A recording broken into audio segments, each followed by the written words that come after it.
ಇಂದು H D. Revanna custody ಅವಧಿ ಅಂತ್ಯ. ಮಧ್ಯಾಹ್ನ ಕೋರ್ಟ್ಗೆ ಮಾಜಿ ಸಚಿವ ಹಾಜರ್. ಕಿಡ್ನಾಪ್ನಲ್ಲಿ ಜೆಡಿಎಸ್ ನಾಯಕನಿಗೆ ಬೇಲ, ಕಸ್ಟಡಿನ.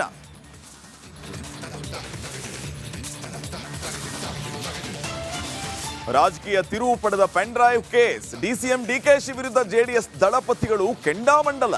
ಇತ್ತ ಮಂಡ್ಯದಲ್ಲಿ ಜೆಡಿಎಸ್ನಿಂದ ಪ್ರೊಟೆಸ್ಟ್.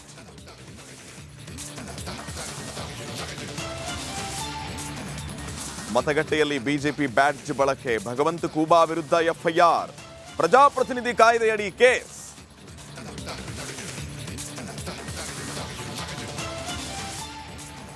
ಲೋಕಸಮರದಲ್ಲಿ ಪ್ರಧಾನಿ ರಣಕಹಳೆ. ಆಂಧ್ರ ತೆಲಂಗಾಣದಲ್ಲಿ ನಮೋ ಮತ ಬೇಟೆ. ವಿಜಯವಾಡದಲ್ಲಿ ಸಂಜೆ ಮೋದಿ ರೋಡ್ ಶೋ.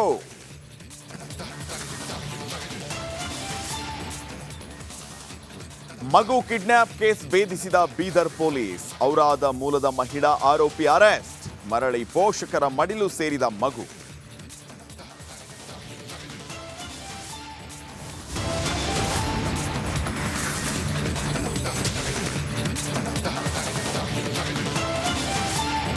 ಮಂಡ್ಯದಲ್ಲಿ ಮತ್ತೆ ಭ್ರೂಣಲಿಂಗ ಪತ್ತೆ ಹತ್ಯೆ ಪ್ರಕರಣಗಳು ಮರುಕಳಿಸ್ತಾ ಇದೆ. ಪಾಂಡವಪುರ ಸರ್ಕಾರಿ ಆಸ್ಪತ್ರೆಯಲ್ಲಿ ನಡೆದಂತಹ ಘಟನೆಯ ವಿಚಾರಕ್ಕೆ ಸಂಬಂಧಪಟ್ಟಂತೆ ಯಾವ ರೀತಿ ನೀಚ ಕೃತ್ಯ ನಡೆದಿದೆ. ಸರ್ಕಾರಿ ವಸತಿ ಗೃಹದಲ್ಲಿ ಆಲೆಮನೆ ಕೇಸ್ಗಿಂತ ವ್ಯವಸ್ಥಿತವಾಗಿ ಈ ಜಾಲ ನಡೀತಾ. ಕರಾಳ ದಂಧೆಯಲ್ಲಿ ವೈದ್ಯರು ಅಧಿಕಾರಿಗಳೇ ಶಾಮೀಲಾಗಿರುವಂತಹ ಶಂಕೆ ವ್ಯಕ್ತವಾಗ್ತಾ ಇದೆ. ಸರ್ಕಾರಿ ವಸತಿ ಗೃಹದಲ್ಲೇ ಅಬಾರ್ಷನ್ ಕೂಡ ನಡೆಯೋದು. ಪಾಂಡವಪುರ ಟಿಎಚ್ಒ ಕಚೇರಿ ಹಿಂಭಾಗವೇ ಈ ರೀತಿ ಹೇಯ ಕೃತ್ಯಗಳು ನಡೀತಾ ಇರೋದು. ಸದ್ಯಕ್ಕೆ ನಡಿ ಈಗ ಶುರು ಮಾಡೋಣ. ಕೇಸರಿಯಿಂದ ಮನೋಲ್ಲಾಸ ಮನಸ್ಸು ಮತ್ತೇರಿ ಕುಣಿದಾಡಿದೆ ನೋಡು. ಮನಸ್ಸು ಮತ್ತೇರಿ ಕುಣಿದಾಡಿದೆ ನೋಡು. ಕ್ಷಣ ಕ್ಷಣವೂ ಆಚರಿಸಿ ಕೇಸರಿ ಹಬ್ಬ. ವಿಮಲ್ ಬಾಯಲ್ಲಿ ಹೇಳಿ ಕೇಸರಿ. ದಂಧೆಯ ಜಾಡು ಹಿಡಿದು ಮಂಡ್ಯ ಪೊಲೀಸರು ತನಿಖೆಯನ್ನು ನಡೆಸಿದ್ದಾರೆ. ವಿಶೇಷ ತಂಡ ರಚನೆಗೆ ಮಂಡ್ಯ ಎಸ್ಪಿ ಯತೀಶ್ ನಿರ್ಧಾರ ಕೂಡ ಮಾಡಿದ್ದಾರೆ. ಈಗಷ್ಟೇ 2 ದಿನಗಳ ಹಿಂದೆ ಅಷ್ಟೇ ಇದೇ ಮಂಡ್ಯದಲ್ಲಿ ಮತ್ತೆ ಭ್ರೂಣಲಿಂಗ ಪತ್ತೆ ಹತ್ಯೆ ವಿಚಾರಕ್ಕೆ ಸಂಬಂಧಪಟ್ಟಂತೆ ಏನೆಲ್ಲ ಚರ್ಚೆ ಆಗಿತ್ತು. ಸ್ವತಃ ಎಸ್ಪಿ ಡಿಸಿ ಸ್ಥಳಕ್ಕೆ ಹೋಗಿ ಅಧಿಕಾರಿಗಳನ್ನ ತರಾಟೆಗೆ ತೆಗೆದುಕೊಂಡಿದ್ರು. ಟಿಎಚ್ಒ ಹಿಂಭಾಗದಲ್ಲೇ ಈ ರೀತಿ ಹೇಯ ಕೃತ್ಯಗಳು ನಡೆದಿದ್ದು. ಈಗ ಮತ್ತೆ ಎಸ್ಪಿ ಅವರು ಮುಂದುವರೆದ ಭಾಗವಾಗಿ ಒಂದು ವಿಶೇಷ ತನಿಖಾ ತಂಡವನ್ನ ರಚನೆ ಮಾಡೋದಕ್ಕೆ ಮುಂದಾಗಿದ್ದಾರೆ.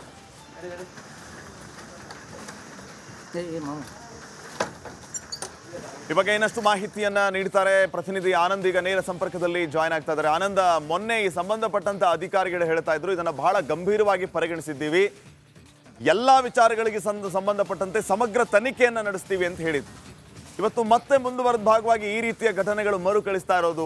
ಸರ್ಕಾರಿ ವಸತಿ ಗೃಹದಲ್ಲಿ ಇಂಥ ನೀಚ ಕೃತ್ಯ, ಇದಕ್ಕೆ ಯಾವ ರೀತಿ ಕಡಿವಾಣ ಹಾಕ್ತಾರೆ ಎಸ್ ಪಿ ಸಾಹೇಬರು, ಏನೆಲ್ಲ ಕ್ರಮ ಕೈಗೊಳ್ಳೋದಕ್ಕೆ ಮುಂದಾಗಿದ್ದಾರೆ?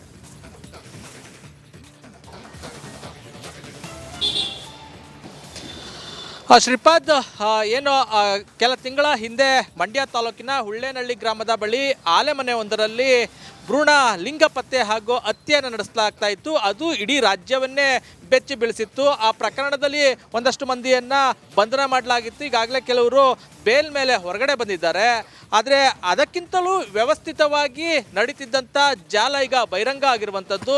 2 ದಿನಗಳ ಹಿಂದಷ್ಟೇ ಮಂಡ್ಯ ಜಿಲ್ಲೆಯ ಪಾಂಡುಪುರದ ಸರ್ಕಾರಿ ಹೆಲ್ತ್ ಕ್ವಾರ್ಟರ್ಸ್ನಲ್ಲೇ ಒಂದು ಹೆಣ್ಣು ಭ್ರೂಣ ಲಿಂಗವನ್ನು ಹತ್ಯೆ ಮಾಡಲಾಗ್ತಾ ಇತ್ತು. ಆಗ ರೆಡ್ ಹ್ಯಾಂಡ್ ಆಗಿ ಪೊಲೀಸರು ಹಾಗೂ ಆರೋಗ್ಯ ಇಲಾಖೆ ಅಧಿಕಾರಿಗಳು ದಾಳಿ ಮಾಡಿದ್ರು.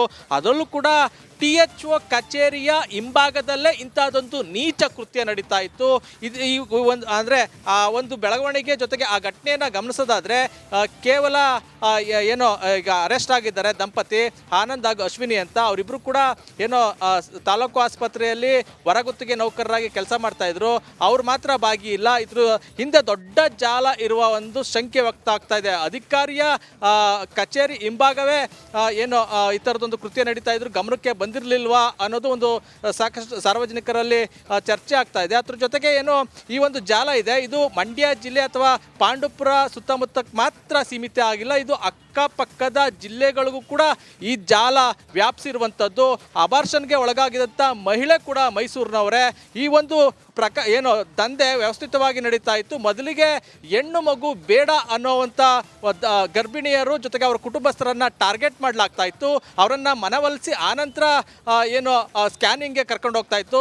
ಸ್ಕ್ಯಾನಿಂಗ್ನು ಕೂಡ ವ್ಯವಸ್ಥಿತವಾಗಿ ಅಂದರೆ ಒಂಟಿ ಮನೆಯಲ್ಲಿ ಮಾಡಲಾಗ್ತಾ ಇತ್ತು. ಆನಂತರ ಯಾರಿಗೂ ಡೌಟ್ ಬರದಂತೆ ರಾತ್ರಿ ವೇಳೆ ಗರ್ಭಿಣಿಯರನ್ನ ಅವ್ರ ಜೊತೆ ಒಬ್ಬರು ಅವರ ಸಂಬಂಧಿಕರನ್ನ ಏನು ವಸತಿ ಗೃಹ ಇತ್ತು ಅಲ್ಲಿಗೆ ಬಂದು ಅಲ್ಲಿ ಅಬಾರ್ಷನ್ನ ಮಾಡಲಾಗ್ತಾ ಇತ್ತು. ಆನಂತರ ಅವ್ರಿಗೆ ಟ್ಯಾಬ್ಲೆಟ್ ಕೊಟ್ಟು ಆನಂತರ ಹೆಚ್ಚು ಕಡಿಮೆ ಆಯಿತು ಅಂದರೆ ವೈದ್ಯರನ್ನು ಮಾಡಲಾಗ್ತಾ ಇತ್ತು. ಅದ್ರ ಜೊತೆಗೆ ಏನು ಒಂದಷ್ಟು ಟ್ರೀಟ್ಮೆಂಟ್ ಕೊಡ್ತಿದ್ರು ಅದು ಕೂಡ ಡಿ ಗ್ರೂಪ್ ನೌಕರೇ ಅಶ್ವಿನಿ ಅವರೇ ಕೊಡ್ತಿದ್ರು. ಎಲ್ಲ ಒಂದು ಕಡೆ ಅವ್ರಿಗೆ ವೈದ್ಯರು ಒಂದಷ್ಟು ಸಜೆಸ್ಟ್ ಮಾಡಿ ಈ ರೀತಿ ಮಾಡಬೇಕು ಅಂತ ಹೇಳ್ಕೊಡ್ತಿದ್ರು ಅನ್ನೋದು ಈಗ ಪ್ರಾಥಮಿಕ ಹಂತದ ತನಿಖೆಯಲ್ಲಿ ಗೊತ್ತಾಗಿರುವಂಥದ್ದು. ಈಗಾಗಲೇ 3 ಬಂಧಿಸಿದ್ದಾರೆ ಈ ಮಾಡೋದಕ್ಕೆ. ಮಂಡ್ಯ ಪೊಲೀಸ್ ಇಲಾಖೆ ಅದರಲ್ಲೂ ಕೂಡ SP ಸ್ವತಃ ಹೇಳಿದ್ದಾರೆ ವಿಶೇಷ ತಂಡವನ್ನು ರಚನೆ ಮಾಡ್ತೀವಿ ಅಂತ. ಎಲ್ಲಿ ಸ್ಕ್ಯಾನಿಂಗ್ ನಡೀತಾ ಇತ್ತು, ಇದ್ರಲ್ಲಿ ಯಾರೆಲ್ಲ ಭಾಗಿಯಾಗಿದ್ರು, ಅಧಿಕಾರಿಗಳು ಭಾಗಿಯಾಗಿದ್ದಾರಾ ಅನ್ನೋದ್ರ ಬಗ್ಗೆ ಕೂಡ ತನಿಖೆ ಆರಂಭ ಆಗಿರುವಂಥದ್ದು. ಒಟ್ಟಾರೆ ಹೇಳೋದಾದ್ರೆ ಈ ಒಂದು ಪ್ರಕರಣವನ್ನು ಗಂಭೀರವಾಗಿ ತೆಗೆದುಕೊಂಡಿರುವಂಥ ಪೊಲೀಸ್ ಇಲಾಖೆ ಈ ಜಾಲವನ್ನು ಬುಡ ಸಮೇತ ಕಿತ್ತಾಕಬೇಕು ಅನ್ನೋ ನಿಟ್ಟಿನಲ್ಲಿ ತನಿಖೆಯನ್ನು ಮುಂದುವರಿಸಿದ್ದಾರೆ. Shripad. Okay, thank you Anand ಮಾಹಿತಿಗಾಗಿ.